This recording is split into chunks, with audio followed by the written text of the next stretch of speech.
Setelah melihat ibunya tidak ada di kamar, Bimo semakin syok dengan keadaan ini. Ia duduk terdiam di halaman depan rumahnya. Lalu, tiba-tiba Bimo mendengar suara lantunan gamelan. Ia beranjak dari kursinya. Setelah itu ia masuk lagi ke dalam rumahnya sembari mencari suara gamelan itu. Namun suara gamelan itu bukan berasal dari dalam rumah. Akhirnya Bimo keluar dan menelusuri setiap komplek untuk menemukan suara gamelan yang terus terdengar di kupingnya. Rintik hujan mulai turun. Ia pun tetap mencari, tetapi belum juga menemukan. Bimo langsung keluar dari kompleknya. Lantunan itu semakin terdengar jelas.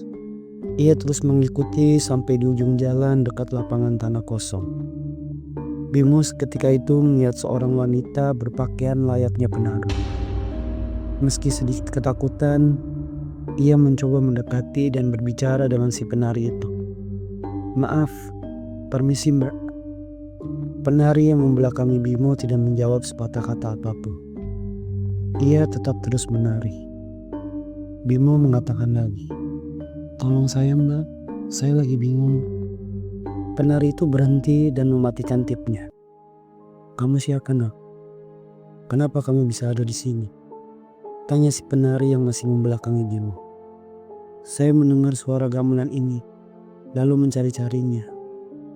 Karena semua orang tiba-tiba hilang begitu saja, termasuk ibu saya." "Pulanglah nok, tempatmu bukan di sini," ucap si penari itu. "Pulang? Apa maksudnya? Bukankah ini adalah tempat lingkungan rumahku?" Si penari itu membalikkan badannya ke arah Bimo. Ia pun terkejut karena melihat paras cantik dari si penari itu. "Nah, lihat di belakangmu." Bimo menoleh ke belakang. Dan ternyata tempat lingkungannya berubah menjadi semak-semak dan terlihat beberapa rumah berbahan kayu. Ia berbalik lagi ke si penari itu. Tiba-tiba wajah sang penari cantik itu berubah menjadi hancur yang begitu sangat menyeramkan. Bimo berteriak. Ia pun langsung lari dari sana melewati semak-semak belukar tanpa menengok ke belakang. Anehnya setelah keluar melewati semak-semak, ia melihat di sekitar lingkungannya seperti biasanya. Normal saja. Bukan yang Bimo lihat saat menoleh ke belakang tadi, yang hanya ada rumah kayu dan sekelilingnya seperti hutan. Hujan pun turun. Bimo masih di luar kompleknya. Ia meneduh di salah satu ruko yang masih tutup. Sembari menunggu hujan reda, Bimo mendengar lagi suara seperti anak-anak kecil yang sedang bermain. Dari kejauhan benar saja, ada segerombolan 5 anak-anak kecil sedang bermain bola sambil hujan-hujanan di lapangan badminton. Ketika hujan sudah cukup reda, Bimo menghampiri anak-anak kecil itu. "Hei, kalian kok pagi-pagi main hujan?" tanya Bimo. Anak kecil itu berhenti bermain, menatap wajah Bimo. "Emang kalian gak takut diomelin orang tua kalian? Orang tua kalian kemana?" Seketika raut anak-anak kecil itu berubah menjadi datar. Tanpa mengatakan apa-apa, mereka hanya menunjuk ke arah sebelah kiri. Bimo pun melihat. Setelah berbalik ke anak-anak itu, mereka semua tidak ada di lapangan. Hanya bolanya saja yang tadi anak-anak kecil mainkan. Bimo semakin ketakutan. Ia meninggalkan tempat itu menuju komplek rumahnya. Sampai di pos kompleknya, Bimo duduk lagi. Pakaiannya basah karena terkena air hujan. Tak lama kemudian ada seorang pemuda berjalan melewati pos. Bimo melihat dan memanggil pemuda itu. "Hei, mas." Lelaki itu berhenti dan menengok ke arah Bimo. "Kenapa?" tanya pemuda itu. "Mas mau kemana?" "Sini dulu saya mau tanya," ucap Bimo. Pemuda itu pun menghampiri dan duduk di sebelahnya Bimo. "Mas, memang mau kemana?" tanya Bimo lagi. "Saya nggak tahu mau kemana. Saya takut ke sana." Pemuda itu sembari menunjuk ke arah luar komplek. "Hah? Takut?" tanya Bimo. Ia bertanya lagi. "Saya belum pernah lihat mas sebelumnya. Mas ini siapa ya?" "Saya Ricky. Saya benar-benar menyesal sama perbuatan saya sendiri. Kenapa? Kok bisa? Bimo sambil menatap pemuda itu. Pemuda itu melanjutkan obrolannya lagi. Saya menyadari dunia itu tidak kejam, Mas.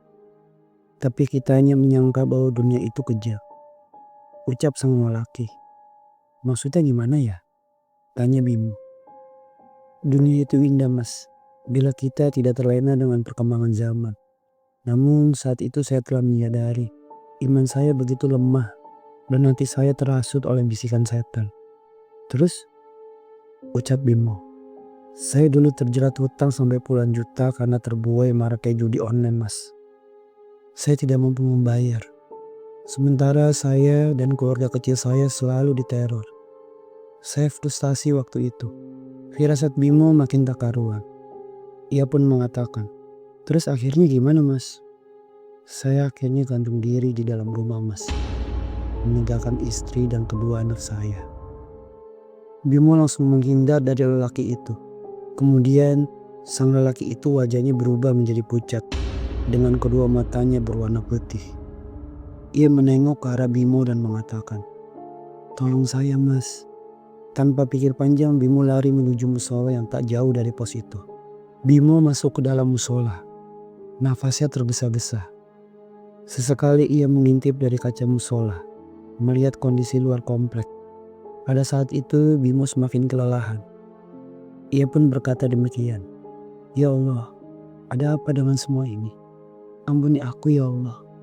Sembari bersandar, tak lama kemudian ia pun tertidur di musola itu. Kemudian suara game terdengar.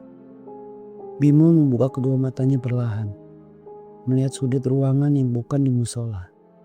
Ruangannya cukup gelap, hanya ada lampu komputer yang menyala. Ya, benar, Bimo ada di dalam kamarnya. Ia lagi-lagi kaget karena ketiduran saat sedang bermain game. Ia pun mengatakan, mimpi lagi? Kenapa semuanya seperti nyata? Dan kenapa ini bisa berulang-ulang?